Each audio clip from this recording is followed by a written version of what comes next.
Creo que todos tenemos problemas.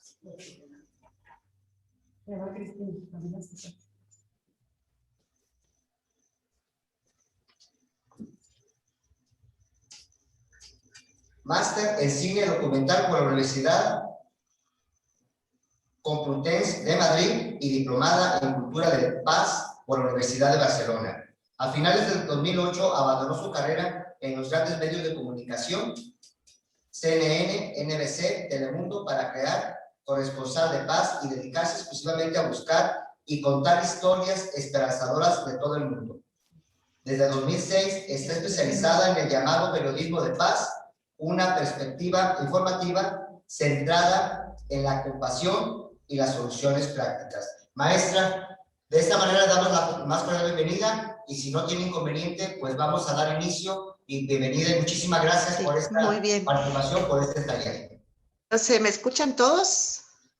¿Me escuchan todos? Porque yo de pronto escucho entrecortado a algunos. Bueno, esta comunicación espero que salga bien de por aquí. Esperemos que la tecnología nos acompañe.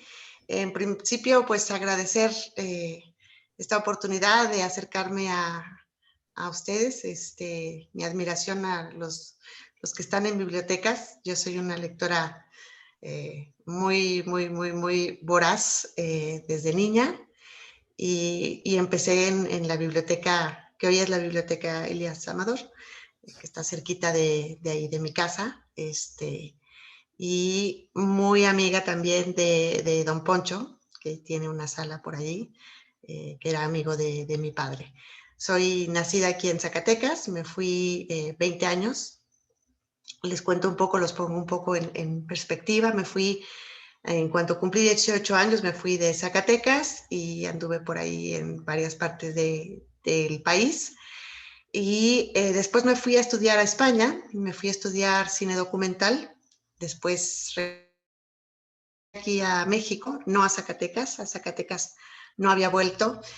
Y trabajé para CNN, trabajé para NBC, fui jefa de corresponsales de Telemundo NBC cuando se fusionaron estas dos cadenas norteamericanas. Y después me volví a ir a Europa, viví en Bruselas, viví en París y finalmente fui aceptada para hacer un posgrado en algo pues muy raro, que por lo menos en ese entonces, estamos hablando de 2005, 2006, algo muy raro llamado Cultura de Paz, que yo tampoco sabía qué era, pero me llamaba mucho la atención. Y ahí descubrí algo llamado el periodismo de paz, que es en realidad en lo que yo estoy más especializada por mi profesión, vocación de periodista, aunque efectivamente pues la cultura de paz no solo la conozco, sino que es parte integral de lo que hago cotidianamente. El periodismo de paz, y se los contaré ahora más, digamos, más específicamente como parte de lo que hablaremos hoy en esta charla, es una de las patitas de la de paz, que es mucho más amplia, es un paradigma que estamos intentando muchas personas, muchas instituciones, muchas organizaciones, muchas universidades, institutos, incluso ahora escuelas primarias, secundarias. Es un paradigma que estamos intentando que aterrice cada vez más para darnos cuenta de que sí podemos vivir de otra manera y relacionarnos de otra manera. Voy a compartirles algunas cosas. El tema es súper amplio, pero intentaré más o menos resumir. Intentaré también que se enciendan, literalmente se enciendan con este tema, que lo tomen, porque, bueno, la lectura sin duda es una parte fundamental de gente que hace la paz, de gente que está cultivada y cultivándose y con el interés de conocer otros mundos, otras mentes, otros tiempos, otra perspectiva de la historia que nos cuentan todos los y digo que nos cuentan porque yo dejé los medios de comunicación, como bien dicen, los medios de comunicación convencionales, después de conocer lo que era el periodismo de paz, después de saber que que había otra forma de contar la realidad desde el periodismo, pero con con otro acercamiento, que era precisamente desde la cultura de paz, pues abandoné los medios convencionales, abandoné los grandes salarios, que es lo único que extraño de ese mundo, de ahí en más, nada más. Pero es un mundo que, insisto, espero que algo les inspire el día de hoy, que algo les mueva, eh, porque realmente sí creo que los seres humanos podemos construir otros mundos posibles dentro de este mundo que parece muchas veces imposible.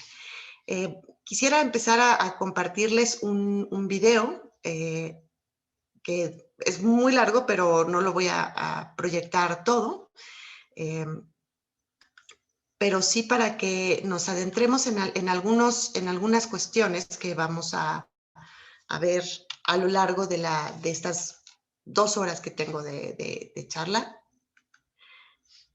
Es siempre lo de compartir pantalla es mi coco. A ver.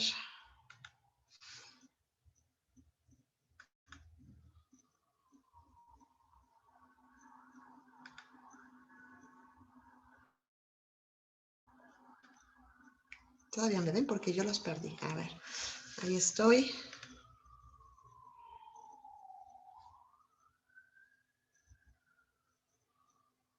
No sé por qué no me aparece el video.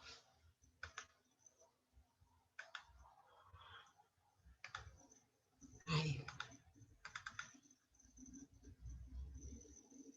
¿Ahí lo ven? ¿Alguien que me confirme que lo ve? A mí me aparece que ya. Hola. Sí, ya se Ya. ve la Va. pantalla. Bueno.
Bueno, como les decía, pues el video es mucho más largo. Sí, dejé de compartir pantalla.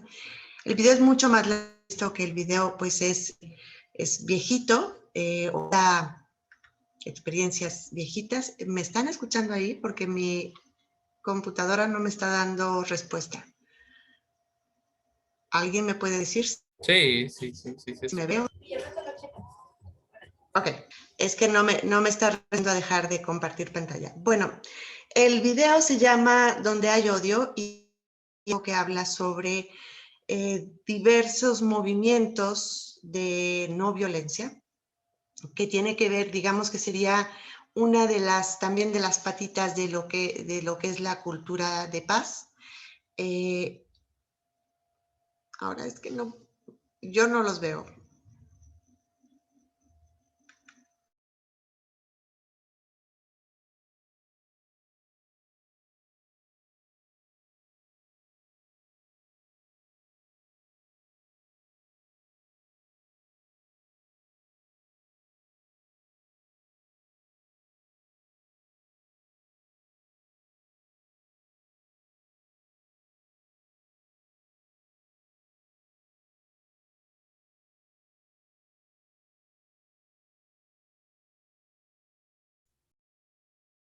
Ingeniero, buenas tardes. Días todavía, ingeniero. ¿Sí me escucha, ingeniero? Sí, a sus órdenes. Oiga, que la maestra por ahí tenía problemas con lo de la pantalla. Es su internet, no somos bueno, no soy yo. Entonces hay que esperar a que vuelva a ingresar. A ver si se le restablece el internet. Okay. Muchas gracias. Aquí estamos Sale, pendientes. sale.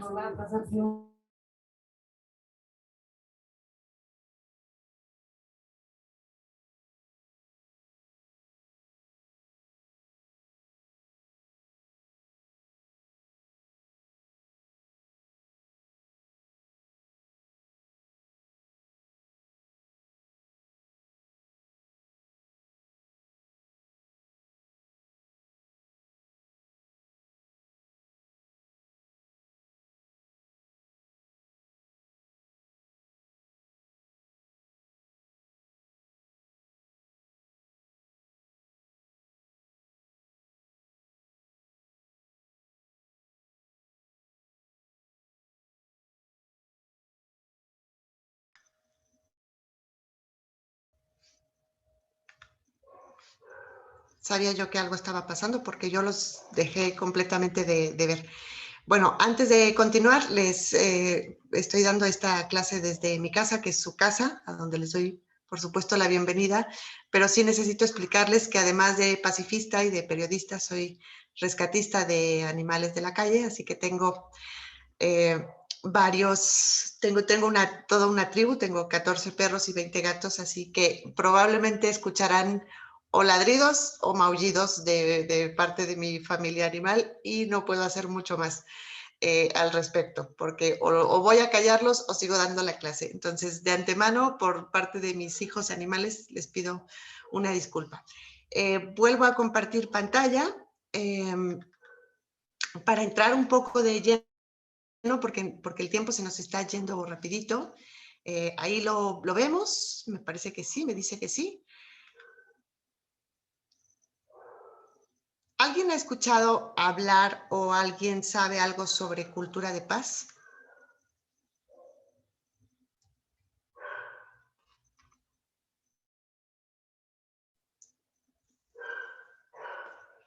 ¿De quienes estamos aquí hoy?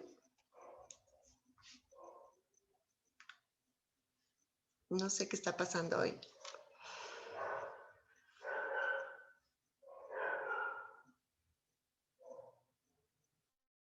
No, maestra.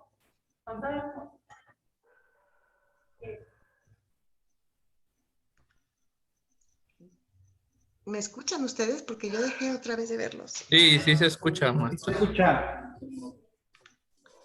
Ok, y ven mi pantalla. Sí, Ok. así es.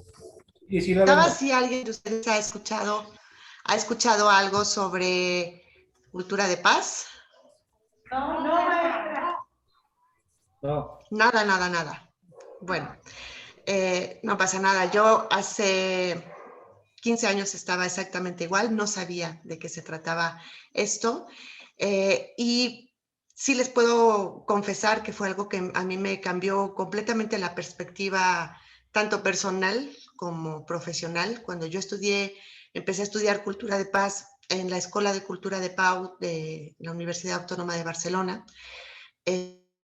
descubrir que el mundo en general llevaba mucho tiempo haciéndose preguntas sobre la paz y que había organizaciones, institutos, científicos, psicólogos, de periodistas, por supuesto, enfocados en tratar de desentrañar los secretos de eso que todos anhelamos, pero que creo que muy poco sabemos definir exactamente qué es. De hecho, todavía nos seguimos preguntando qué es la paz. Y fue pues un shock de pronto ver que todos los referentes que tenemos, los referentes históricos, los referentes mediáticos, los referentes políticos y por supuesto los referentes educativos, más enfocados hacia la parte de la violencia. Si ustedes se ponen a pensar, los libros de historia, los libros de texto, nos muestran a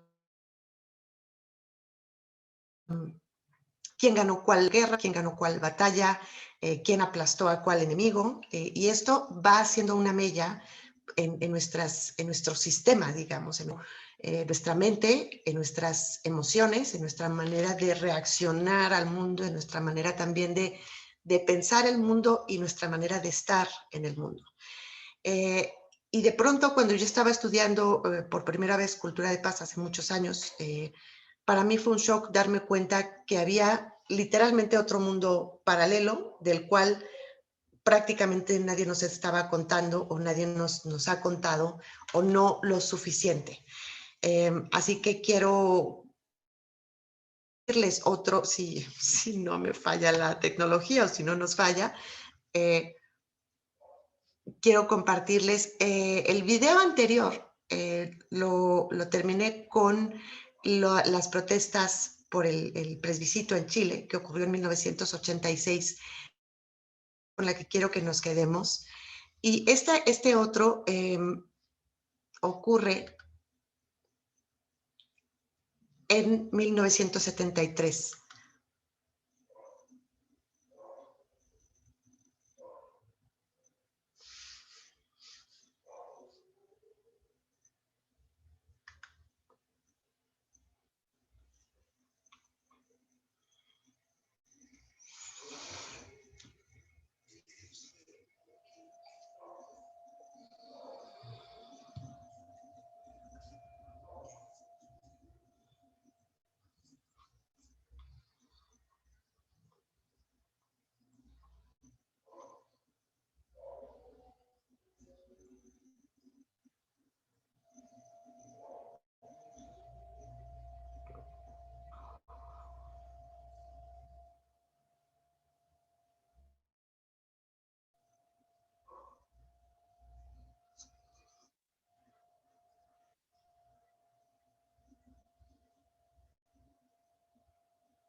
Bueno, ¿alguien ha escuchado de los que estamos aquí o ha leído a Santiago Genovés?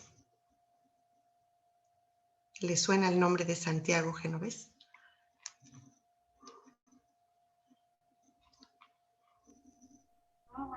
¿No?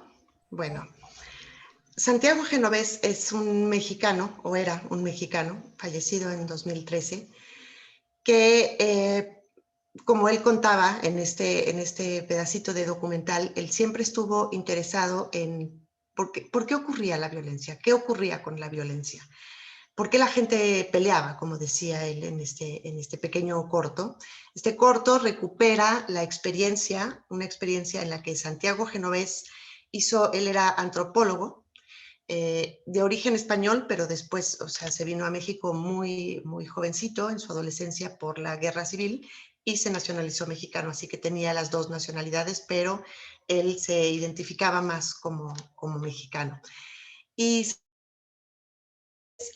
como antropólogo hizo a lo largo de su vida varios experimentos sociales para tratar de desentrañar esto. ¿Qué pasa con la violencia? ¿Qué pasa con la agresividad del ser humano? ¿Qué pasa por qué llegamos a las guerras? ¿Por qué llegamos a matarnos por cualesquiera que sean los intereses que mueven las guerras civiles o las guerras internacionales o las guerras a veces entre familias, los conflictos o los malentendidos conflictos? Lo veremos a lo largo de por qué malentendemos lo que es un conflicto. Pero este experimento fue uno de los más significativos a lo largo de la vida de Santiago Genovés, porque él se propuso embarcarse con 11 desconocidos en una travesía por el Atlántico. Eran 11 personas de distintas nacionalidades, de distintas etnias, de distintas profesiones, de muy distintas edades, y estuvieron 101 días atravesando el Atlántico en una pequeña balsa que él mismo diseñó precisamente para tratar de ver cómo se comportaban, si acababan colaborando entre sí o iban a acabar irremediablemente conflictuándose. Este documental, que les recomiendo muchísimo que lo vean completo, que se llama La Balsa, recupera el reencuentro de esas 11 personas 43 años después, Santiago falleció en el 2013. Y ellos viajaron, curiosamente, Santiago bautizó a esta balsa como Acali, que significa la casa de agua. Y era un nombre simbólico, por un lado, para ciertamente su balsa, pero también porque él quería saber la Tierra, que es un planeta, pues, mayoritariamente agua, lo sabemos, qué pasaba en la Tierra y qué pasaba con los seres humanos que nos matábamos. Acabó, después de este experimento antropológico, social, donde iba él tomando notas y iba haciendo preguntas a sus tripulantes, acabó escribiendo un libro que también les recomiendo muchísimo, que se llama Expedición a la Violencia. Este viaje ocurrió en 1973 y este libro es fundamental a lo que vamos a ver hoy. Este libro fue finalmente adoptado por la UNESCO y por más de 100 sociedades científicas de todo el mundo. Ocurrió, por eso les decía hace rato, en 1986, como resultado de esta investigación que hizo Santiago. Él después quiso reunir a varios científicos de todo el mundo para hacerse una pregunta fundamental, que es si el ser humano está biológicamente condicionado, si nace violento, si el ser humano es violento por naturaleza o por genética.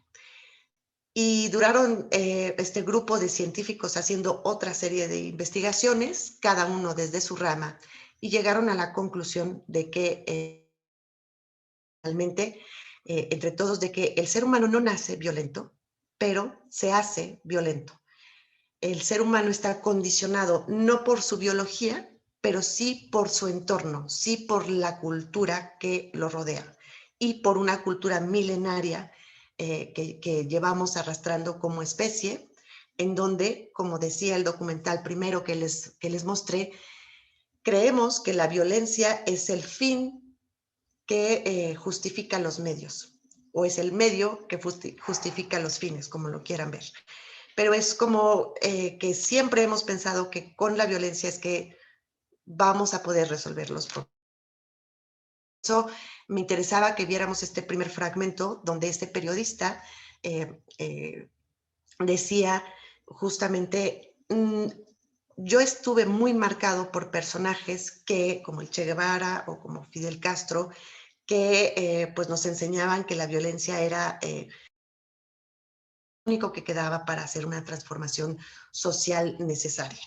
Dice, y bueno, vamos repitiendo la historia, solamente como cambiando de personajes o de protagonistas, pero la violencia va como increciendo. Por eso, en 1986, esto que ocurrió, mientras en Chile estaban con este plebiscito, en 1986, varios científicos del mundo, convocados por un mexicano, del cual casi nadie conoce nada o muy poco, y de eso es lo que quiero que hablemos, de nuestros referentes, convocados por un mexicano, científicos de todo el mundo llegaron a esta conclusión sobre la cual se basa lo que hoy conocemos la cultura de paz. Es decir, los científicos llegan a la conclusión de que el ser humano no nace violento y por lo tanto, si la cultura cambia, nuestras relaciones y todo, y nuestra economía y nuestra política y todo lo que nos rodea puede ser de otra manera. Y esto está comprobado científicamente por diversas aristas de la ciencia, por antropólogos, por neurólogos, etc. Estas investigaciones han continuado, pero en 1986, digamos, hay un momento crucial porque aquí se involucra ya la ciencia. No es una creencia, la paz no es un buen deseo solamente, sino que los científicos corroboran que pues podemos hacer las cosas de otra manera si cambiamos la cultura en la que nos estamos desenvolviendo. Entonces, así surge el manifiesto sobre la violencia, así se llama. Se hace en Sevilla, por eso el nombre completo es el Manifiesto de Sevilla sobre la violencia, y su subtítulo sería Preparar el terreno para la construcción de la paz. Lo que intenta hacer este manifiesto, al darlo a conocer de manera mundial, ya decíamos hace un momento que lo adoptan muchísimos países, es tratar de deconstruir el mito de que la violencia es nuestro único camino, y lo trata de deconstruir desde la ciencia.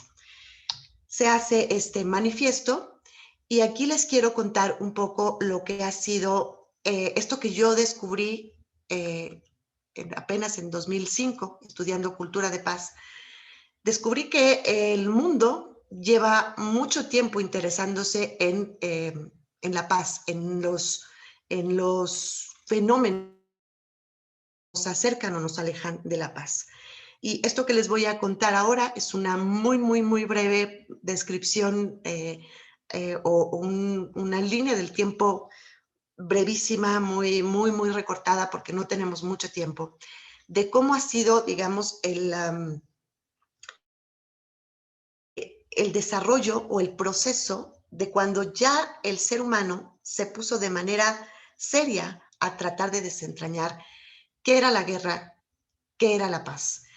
Este interés, digamos, más formal, porque, bueno, evidentemente ustedes que son bibliotecarios y que son amantes de los libros sabrán que la filosofía, que muchas religiones han escrito sobre las diversas maneras de lograr la paz, pero justo después de la Segunda Guerra, después de que el ser humano había presenciado el horror del que era capaz nuestra especie al grado de aniquilarse casi por completo después de lo ocurrido en Hiroshima y Nagasaki, después de haber utilizado justamente la ciencia para destruir ciudades enteras, lo que ello implica con el horror que al día de hoy en esas ciudades japonesas todavía no termina. Empezaron algunos científicos a reunirse después de 1947. La filósofa Hannah Arendt les sonará a muchos, supongo, espero. La filósofa judía Hannah Arendt se topa con aquello que ella describe como la banalidad del mal, como muchos oficiales nazis simplemente obedecido órdenes y no se habían hecho ningún cuestionamiento moral sobre las órdenes que recibían. Y esto ella empieza a escribir, digamos, a posteriori de la Segunda Guerra, cuando se hacen los famosos juicios de Nuremberg, etcétera. Pero sobre todo es en Europa del Norte, en Noruega, en Suecia, en Finlandia, que científicos que habían sido sí golpeados por el nazismo tratan de hacerse preguntas de cómo poder dar pasos para evitar que el mundo repitiera esta historia, sobre todo porque pensemos que los contemporáneos de aquel momento pues habían vivido 2 guerras mundiales en un tiempo muy, muy corto, muy cercano, es decir, naciones enfrentadas de pronto por conflictos que al principio parecerían pequeños y fácil de solucionar y que habían acabado por literalmente embaucar a naciones enteras y por aniquilar poblaciones enteras, por destruir ciudades con sus riquezas culturales, por supuesto, humanas con sus riquezas naturales. Entonces, es en el norte de Europa donde se empiezan a hacer las primeras investigaciones para la paz. La investigación para la paz en realidad tiene muy poco de manera formal de quién investiga qué es la paz o qué es la guerra. De manera formal, estos estudios tienen más o menos medio siglo, a partir de después de la Segunda Guerra o unos años después de la guerra, cuando ya había comenzado la Guerra Fría, cuando el mundo se había dividido en 2, literalmente. Estos científicos empiezan a reunirse y a estudiar. Entre 1957 y 1959 tenemos un proyecto de las investigaciones para la paz.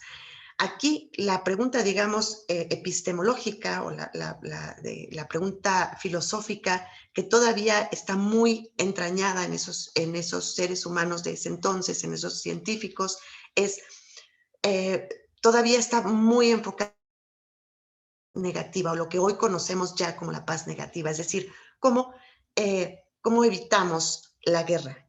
Pero el énfasis está todavía puesto en la guerra y en la violencia del ser humano, no necesariamente en la paz, aunque lo que se busca es lograr paces más duraderas entre naciones, que era lo que en ese momento los tenía como más sobrecogidos.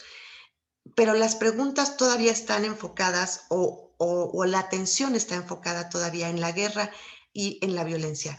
Por eso decimos que en ese entonces, en ese primer momento, esos estudios de la paz se hacían sobre la paz negativa, o lo que también se le conoce como polemos, que en griego significa lo que divide. Este enfoque, decíamos, está en la violencia, en la guerra, pero ya este primer momento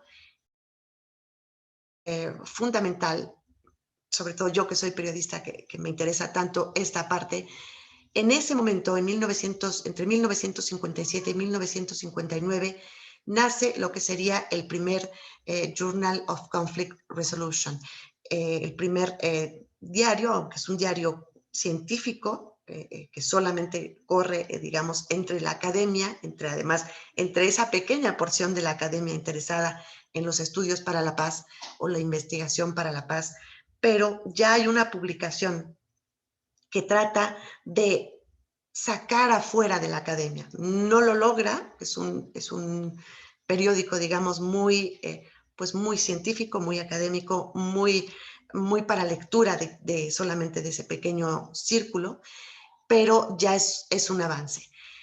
La investigación para la paz o los estudios para la paz han tenido y siguen teniendo varios momentos. Y digamos que el primer salto epistemológico o el primer giro epistemológico ocurre entre 1960 y 1989. Aquí habrá, yo no había nacido, pero aquí a lo mejor habrá quienes identifican lo que pasaba en ese momento en el mundo. Está la Guerra Fría, está en su apogeo la Guerra de Vietnam, y esto hace que surja el movimiento hippie, el movimiento famoso pacifista. Son muchos años, digamos, en este periodo, el otro es relativamente corto, y justamente estos despertares sociales, por decirlo de alguna manera, forza a que los que están investigando la paz o preguntándose por la paz, o qué es la paz y qué es la guerra, se den cuenta que, pues que la sociedad está logrando hacer cosas de manera no violenta, de manera pacífica. Aquel lema que no olvidaremos, haz el amor y no la guerra, tan típico de aquel entonces. Estos movimientos estudiantiles que por alguna razón ellos observan que ocurren en diferentes partes del mundo. Muchas dictaduras en Europa empiezan a caer, pero de manera, lo que se le llamaba las revoluciones de terciopelo, caían los gobiernos, pero empujados por movimientos que no eran de guerra, sino que eran pacifistas y pacíficos también. Entonces, al ver esto, los investigadores dicen, bueno, entonces la pregunta no es solamente qué es la guerra o qué es la violencia o cómo no hacemos la guerra, sino cómo construimos la paz. Y este es un gran paso que se da en la investigación para la paz, porque ahí empiezan a nacer los primeros institutos, incluso universidades, que tienen estudios interdisciplinarios y que están interesados en esto. Este es el primer, digamos, giro epistemológico en la investigación para la paz. Estamos todavía en los albores de lo que es la investigación formal, pero son momentos del mundo muy significativos que de alguna manera llevan a que los científicos se hagan otras preguntas. Les decía yo que nos quedáramos con las fechas de 1973 y 1986 de los dos primeros pequeños videos que les quise compartir, porque justo se van enmarcando en esto. Mientras en Chile Pinochet sale como falso candidato a tratar de reinstalarse otra vez en el poder, en 1986 Santiago Genovés, un mexicano, convoca a científicos de todo el mundo, se hace el manifiesto de Sevilla para comprender la violencia y por lo tanto comprender la paz, y los científicos del mundo que el ser humano no es violento por naturaleza, y al mismo tiempo en el mundo empiezan a caer todos los bloques, digamos, o lo que era conocido como el bloque socialista, la URSS, el muro en Berlín, etc. De nuevo, estos cambios en la sociedad lideran a que los científicos empiecen a hacerse otra vez de nuevo nuevas preguntas sobre lo que es qué es la paz, o ya dicen ellos, no solamente cómo la construimos, sino cómo hacemos la paz, cómo hacemos las paces. ¿Qué empieza a pasar en este momento en el mundo? Cuando ya más o menos están en una paz relativa, digamos, no está paz, me refiero a que no estaba por supuesto fría, pero quienes habían vivido la Segunda Guerra Mundial, que eran los contemporáneos de aquel entonces, para ellos era una cierta paz, porque las naciones no se estaban enfrentando, porque no estaban viviendo bombardeos cotidianos, etcétera, no estaban perdiendo a sus seres queridos todos los días, no había una persecución como tal étnica de la cual tuvieran que huir, etcétera. Entonces, digamos que había cierta paz, pero justo en ese momento, con esa cierta paz, empiezan no a surgir, sino a quedar manifiestos o a ser visibles otro tipo de violencias. Y a lo mejor muchos de lo que les estoy contando hoy nos resulta muy evidente, pero sí me gustaría que pensáramos un poco en cómo el ser humano ha ido los ojos poco a poco a otras formas de tratar de relacionarse tanto entre naciones como internaciones. Cuando hay una relativa paz, o por lo menos comparada con lo que los habitantes de aquel entonces entendían como la guerra, quedan de manifiesto otras violencias, como las violencias de las estructuras económicas, las estructuras políticas, las estructuras mediáticas y las propias estructuras culturales que nos violentan, pero que no nos llevan a una guerra abierta, por lo menos no tal como la en aquel entonces. Entonces, estos investigadores vuelven a hacer otro giro en su episteme, en su estudio, y esto ya ocurre muy cerca de nosotros en 1990.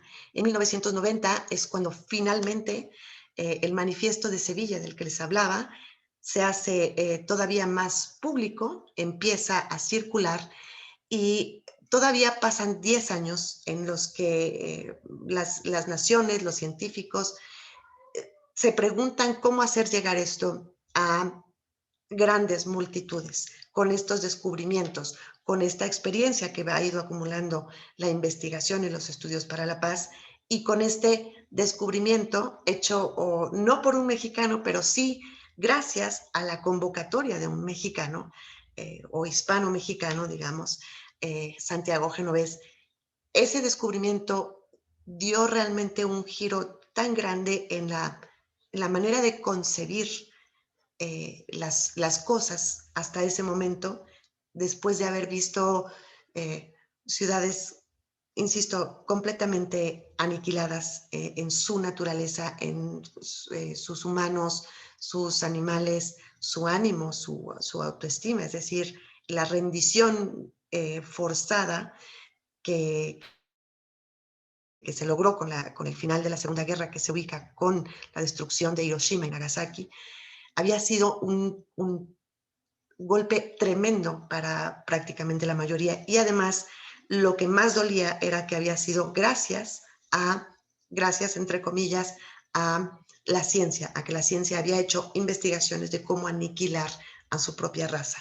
Entonces, cuando ese tipo de ciencia de pronto se encuentra con otro tipo de ciencia que lo que está haciendo es buscando cómo lograr la paz o cómo ir logrando hacer las paces, es tan crucial este descubrimiento que Naciones Unidas retoma estos estudios.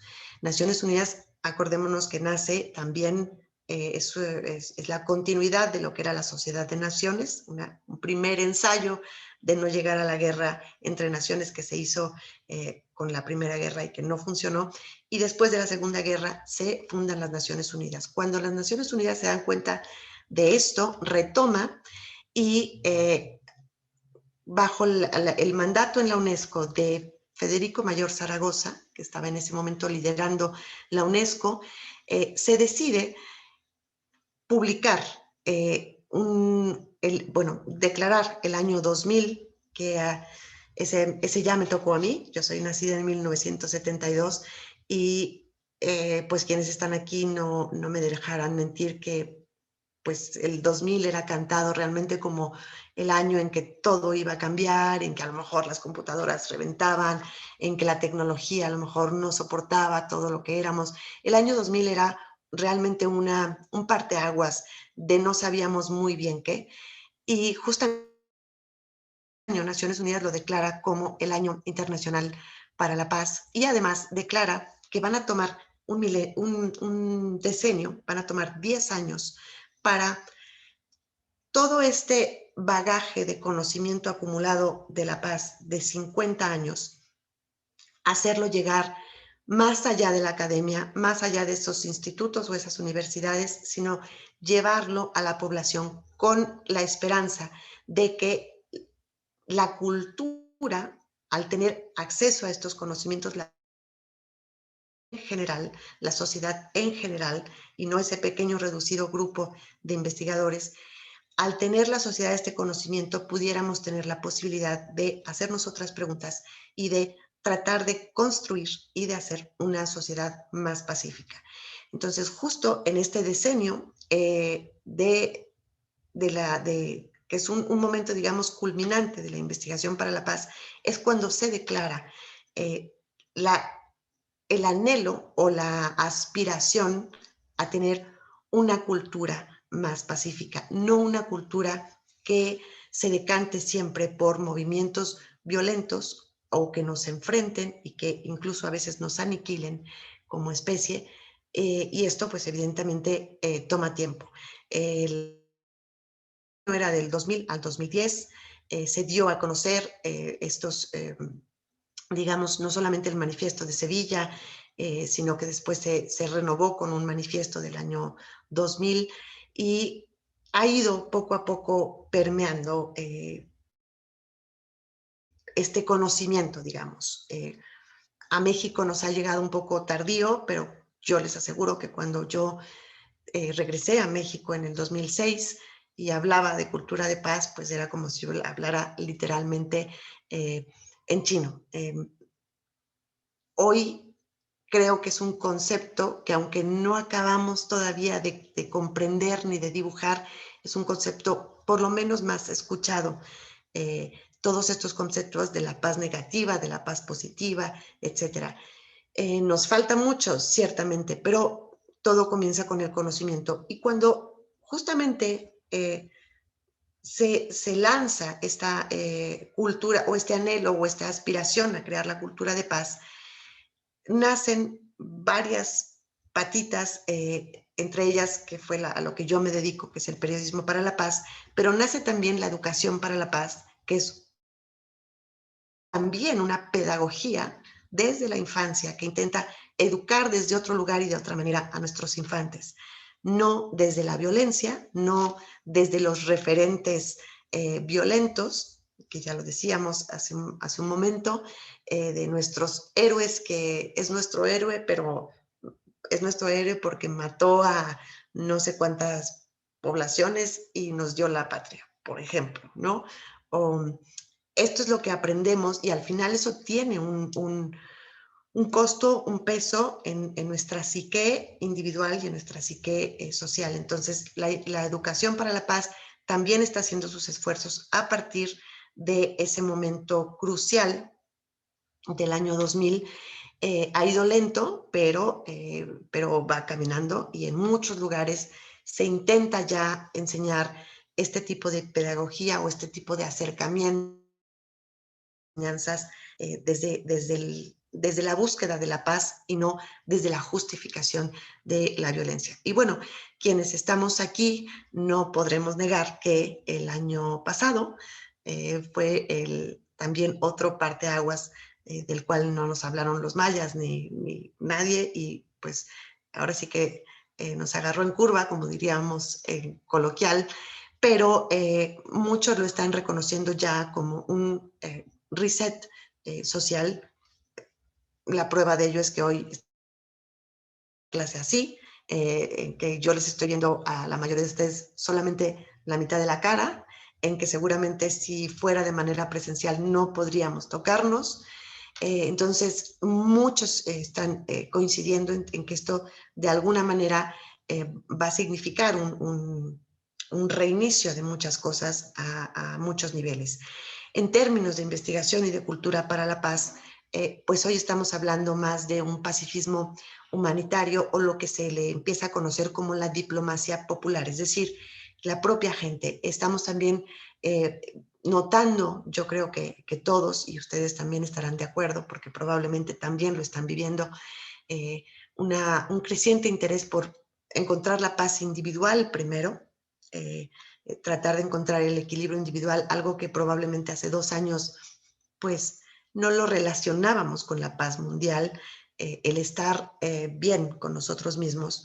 Y hoy con los serios problemas de salud mental que estamos enfrentando como humanidad toda, pues esto nos ha empujado a hacer otro último, por lo menos hasta ahora, giro epistemológico de preguntarnos, a lo mejor si cada individuo se hace cargo de su propia paz, probablemente entonces podremos caminar de otra manera.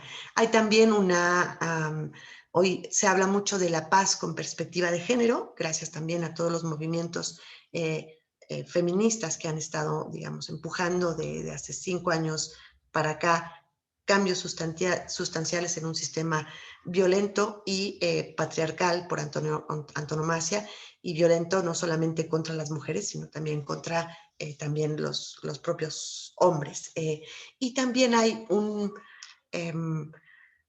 interés por hacer las paces con el planeta.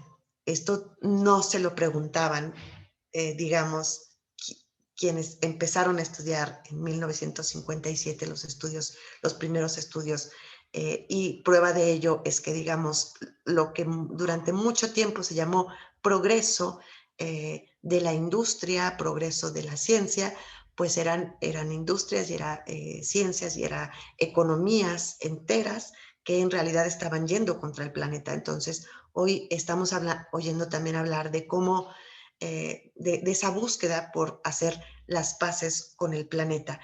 Con lo cual hoy probablemente estamos llegando a un entendimiento de lo que quisieron hacer aquellos primeros científicos convocados por Santiago Genovés, que es entender que la paz es transversal. Por eso él, junto a científicos de varias ramas, la paz es transversal, lo atraviesa todo, igual que lo atraviesa todo la violencia o lo atraviesa todo la guerra, también la paz.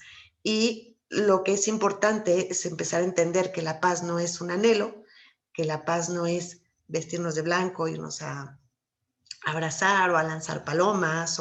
La paz tiene una parte, por supuesto, simbólica, como simbólica tiene es su parte la violencia, pero hay fundamentos antropológicos, científicos, neurológicos, sociológicos, que nos permiten entender que entre más sepamos hacer, pensar y sentir las cosas de otra manera, podremos construir sociedades más pacíficas. Si hoy nos habitara, si hubiera una máquina del tiempo, si la película de Volver al Futuro se hiciera realidad, digamos, y nos visitara alguien que vivió en 1942, cuando empezó digamos, el exterminio masivo de judíos en las cámaras de gas, mientras 36 naciones se enfrentaban en todo el planeta. Si hoy nos visitara un ciudadano, pues tal vez pensaría que esto que hoy estamos nosotros viviendo es la paz perfecta.